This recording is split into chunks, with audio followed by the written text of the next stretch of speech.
Hey guys, welcome back to my YouTube channel and I'm Shruti Bhatia, and in today's video I'm going to talk about the harsh reality of physiotherapy that nobody talks about. So मैं खुद एक physiotherapist हूँ. In the coming years I'm going to do my internship and I'll get my degree.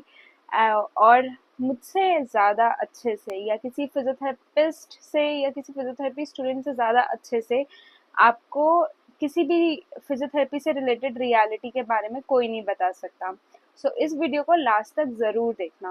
और guys, सबसे पहले मैं आप सबका बहुत बहुत बहुत थैंक यू करना चाहती हूँ क्योंकि आप लोगों ने मेरे 1000 सब्सक्राइबर्स पूरे करवा दिए, मेरे को इतना सारा प्यार दिया है और मेरी एक वीडियो पे 30,000 व्यूज़ पूरे हो गए लॉन्ग वीडियो पे. So guys, thank you so much. ऐसे ही मेरे को सपोर्ट करते रहो ताकि मैं आप लोगों के लिए और अच्छी अच्छी वीडियोज़ बना सकूँ. So without wasting the time अब हम स्टार्ट करते हैं. सो इंडिया में फिजियोथेरेपी जो है वो धीरे धीरे करके बूम हो रही है, लेकिन अभी भी कुछ चीज़ें ऐसी हैं जिनको अभी भी पॉपुलर होने में टाइम लगता है. ठीक है, कुछ कुछ एरियाज ऐसे हैं जहाँ पर फिजियोथेरेपी के बारे में किसी को नहीं पता. अर्बन एरियाज में ऑलमोस्ट सबको पता है, मेट्रो सिटीज में ऑलमोस्ट सबको पता है, लेकिन रूरल एरियाज में अभी भी फिजियोथेरेपी की डेवलपमेंट बहुत पीछे चल रही है एज कम्पेयर टू जो बाहर की कंट्रीज हैं. ठीक है, सो अब हम हार्श रियलिटी जो है फिजियोथेरेपी की उसके बारे में बात करते हैं. सो सबसे पहले आता है सैलरी. सैलरी के बारे में मेरे से बहुत सारे लोगों ने पूछा है, बहुत सारे बच्चे पूछते हैं कि क्या मैम कितनी सैलरी होती है, कितनी एक्सपेक्टेशन हमें रखनी चाहिए और क्या ये एक अच्छा करियर है या नहीं है सैलरी के बेसिस पर. क्योंकि एट द एंड हमें सिर्फ डिग्री नहीं चाहिए, हमें पैसे भी चाहिए, राइट. सो जो स्टार्टिंग सैलरी है, मैंने लास्ट वीडियो में भी आपको बताया था, स्टार्टिंग सैलरी बहुत कम होती है as compare to other professions. तो स्टार्टिंग सैलरी अराउंड 15,000 to 25,000 होती है हॉस्पिटल्स में. ठीक है, आप अपने क्लिनिक्स खोल सकते हो, आप अपनी होम विजिट्स ले सकते हो, वो अलग बात है. लेकिन अगर आप हॉस्पिटल्स में जाते हो तो 15,000 to 25,000 रहती है पर मंथ. ठीक है, उस और ये एक फ्रेशर की सैलरी मैं बता रही हूँ. ठीक है, जैसे जैसे आप एक्सपीरियंस गेन करोगे, जैसे जैसे आप स्पेशलाइज होते जाओगे, वैसे वैसे सैलरी इंक्रीज होती जाएगी. ठीक है, सो सबसे पहला पॉइंट था कि जो सैलरी है वो अभी भी इंडिया में कम है as compare to foreign countries.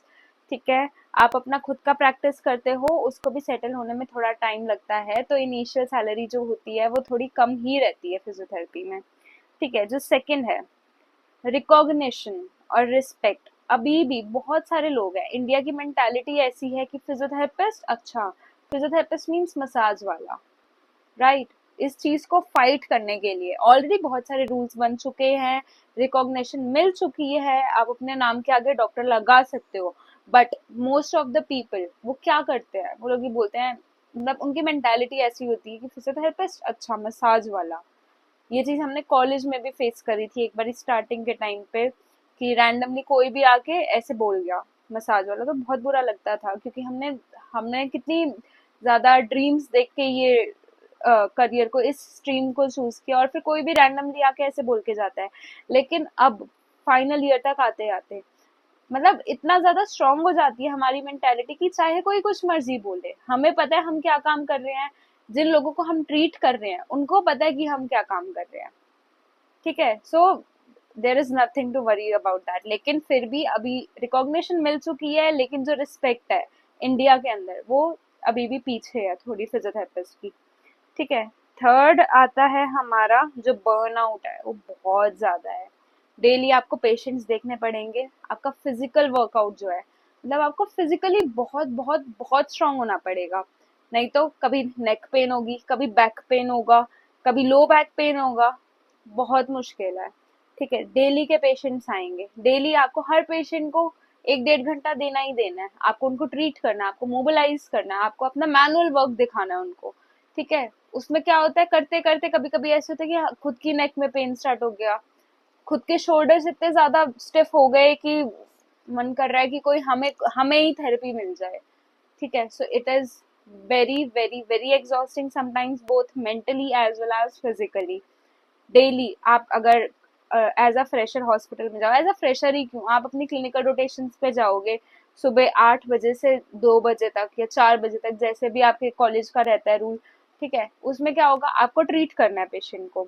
आप पेशेंट को ट्रीट करोगे, फुल मोबिलाइज करोगे, अपनी पूरी फुल फिजिकल एनर्जी लगा दोगे कि वो पेशेंट ठीक हो जाए। और उसके बाद क्या होगा, आप खुद इतना ज्यादा एग्जॉस्टेड हो जाओगे, कभी आपका नेक पेन होगा, कभी आपके बैक में पेन होगा, कभी आप सोचोगे कि क्या है यार कैसे, और फिर वही 4 बजे के बाद जैसे ही शाम हुई, शाम के बाद वापस से अगले दिन फिर आपको वही सेम शेड्यूल फॉलो करना है। So it is very exhausting. तो माइंड को फुल्ली प्रिपेयर करके चलो कि आपको फिजिकली स्ट्रांग होना पड़ेगा। ठीक है, सो यही पॉइंट मैंने लिख रखा है कि घंटों तक खड़े रहना पड़ता है। ठीक है, डेली बहुत सारे पेशेंट्स को देखना पड़ता है। MBBS doctor prescribes medicine, but आपको मेडिसिन प्रिस्क्राइब नहीं करनी। आप अगर फिजियोथेरेपिस्ट हो, आपको उनको एक्सरसाइज प्रिस्क्राइब करनी है, आपको उनको एक्सरसाइजेस करानी है। ठीक है, सो एक्सरसाइज कराने में ही जो खुद की ऐसी तैसी होती है, जो फुल बॉडी वर्कआउट हमारा खुद का हो जाता है, इट इज वेरी एग्जॉस्टिंग।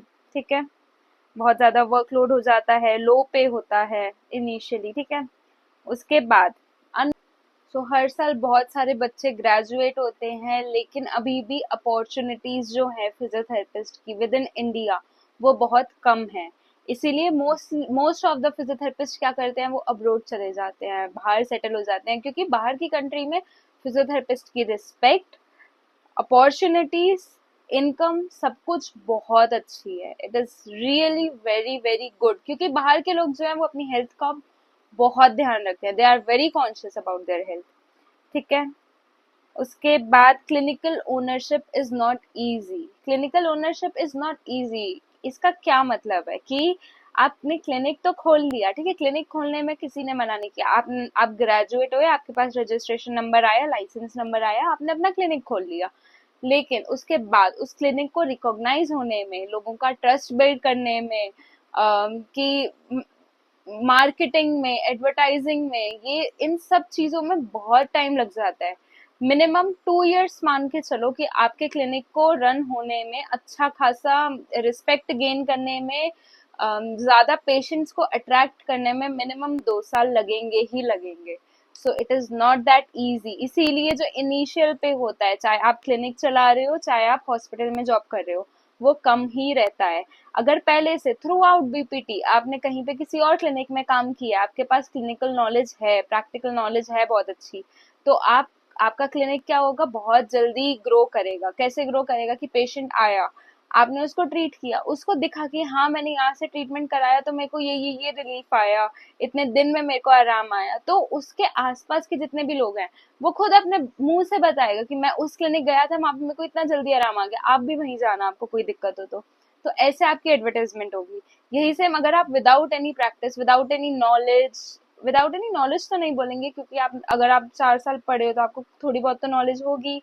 ठीक है, विदाउट एनी प्रैक्टिकल स्किल्स अगर आप कर रहे हो, अपना खुद का क्लिनिक खोलते हो, तो फिर आपको पेशेंट को ट्रीट करने में टाइम लगेगा, क्योंकि आपने अभी तक किसी और को नहीं देखा ऐसे करते हुए, आपने अभी किसी और के अंडर काम नहीं किया, अगर आप डायरेक्टली अपना क्लिनिक खोल रहे हो तो उस टाइम पे फिर पेशेंट का ट्रस्ट गेन करने में थोड़ी सी डिफिकल्टी होती है। ठीक है, ये चीज हो गई।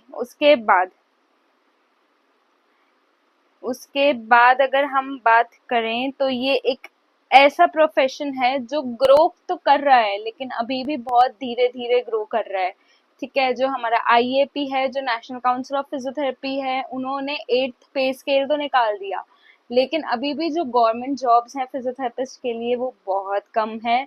ठीक है, जो प्राइवेट हॉस्पिटल्स हैं वहां पर जो पे है वो बहुत कम है, और जो खुद के क्लिनिक खोलते हैं उनको सेटल होने में काफी टाइम लग जाता है। और बात करें अगर हम कि होम विजिट्स लेते हैं, अगर जो जो लोग होम विजिट्स लेते हैं उनके लिए बहुत आसान है। स्टार्टिंग में थोड़ा सा स्ट्रगल है, बट उसके बाद जैसे जैसे पेशेंट आपको जानेगा, आप इजीली उनको और ज्यादा, आप उन पे ट्रस्ट बना सकते हो, उनकी फैमिली मेंबर्स पे या उनके रिलेटिव्स में। जब भी किसी को कोई भी परेशानी होगी तो they are definitely going to call you. अब मेरी जो ये वीडियो थी, इसका पर्पस था कि जितनी जो भी रियलिटी है फिजियोथेरेपी की विद इन इंडिया, उसको बताने की। इस इस वीडियो का कोई भी ऐसा मोटिव नहीं है कि मैं आप लोगों को डीमोटिवेट करूं। मैं आपको अभी भी बोलूंगी कि आप फिजियोथेरेपी चूज करो अगर आपका इंटरेस्ट है तो। मेरे से बहुत सारे लोग बच्चे कमेंट करते हैं, वो पूछते हैं कि मैम आपकी वीडियो देखने के बाद हम कंफ्यूज हो गए कि हमें फिजियोथेरेपी लेना चाहिए या नर्सिंग लेना चाहिए। आप मेरी वीडियो से डिसाइड नहीं करोगे, आप अपने इंटरेस्ट से डिसाइड करोगे कि आपको क्या लेना है। मेरी वीडियो को देख के आपने अगर चूज कर लिया और आपका इंटरेस्ट किसी और चीज में है, तो आप वो चीज नहीं कर पाओगे। आपको सबसे पहले अपना इंटरेस्ट देखना है कि आपको किस चीज में इंटरेस्ट है, उसके बाद आप चूज करोगे।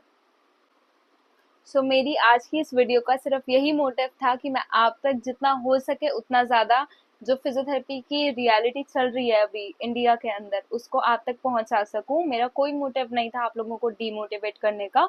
लेकिन अगर आप चाहते हो, आप खुद से करना चाहते हो, आपके अंदर इतने गट्स हैं, आपकी मेंटालिटी इतनी स्ट्रांग है, आप फिजिकली स्ट्रांग हो, तो आप इसमें काफ़ी आगे ग्रो करोगे। इनिशियल पे कम है लेकिन बाद में पे काफ़ी अच्छा है।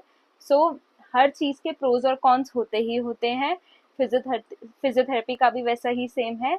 मेरी वीडियो को देख के बिल्कुल भी डीमोटिवेट मत होना। अगर आप लोग चाहते हो कि आप फिजियोथेरेपी करो तो आप जरूर करना, बहुत अच्छी स्ट्रीम है।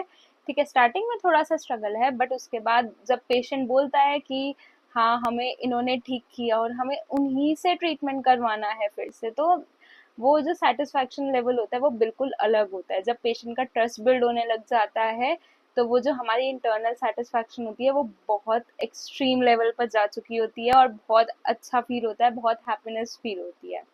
So guys that's it for my for this video. और अगर आप लोगों को मेरी वीडियो अच्छी लगी हो then please hit the like button below.